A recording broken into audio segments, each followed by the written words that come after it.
एक छोटे से गांव में एक प्यारा सा खरगोश रहता था जिसका नाम था चंचल। चंचल का रंग सफेद था और उसकी आंखें नीली। वह हमेशा हंसता खिलखिलाता रहता था और सभी जानवरों का प्रिय था।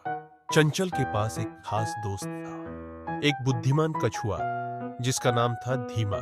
धीमा हमेशा चंचल को समझाता था कि धैर्य और सोच समझकर काम करने से हर मुश्किल का हल निकल सकता है। एक दिन गांव में एक बड़ा मेला लगा। सभी जानवर उस मेले में जाने के लिए उत्सुक थे।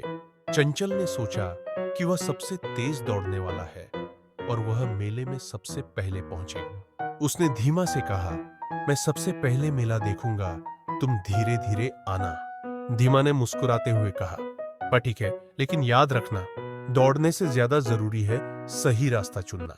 चंचल ने उसकी बात को नजरअंदाज किया और दौड़ने लगा। वह दौड़ते दौड़ते जंगल में खो गया। उसे समझ नहीं आया कि वह कहां जा रहा है। दूसरी ओर धीमा धीरे धीरे और सोच समझकर रास्ता चुनता हुआ मेला पहुंच गया। वहां उसने सभी जानवरों को देखा और चंचल की चिंता करने लगा। चंचल ने जब खुद को जंगल में पाया तो उसे बहुत डर लगने लगा। उसने सोचा, अभी मैं कैसे वापस जाऊंगा। बालारा तभी उसे धीमा की याद आई। उसने सोचा कि अगर वह धीमे की तरह सोच समझ कर चले तो शायद वह सही रास्ता ढूंढ सकेगा। चंचल ने धीरे धीरे चलना शुरू किया और रास्ते में मिले पेड़ों और पत्थरों को ध्यान से देखा। थोड़ी देर बाद उसने गांव की दिशा में एक फेमिलियर रास्ता देखा। वह खुशी खुशी उस रास्ते पर चल पड़ा।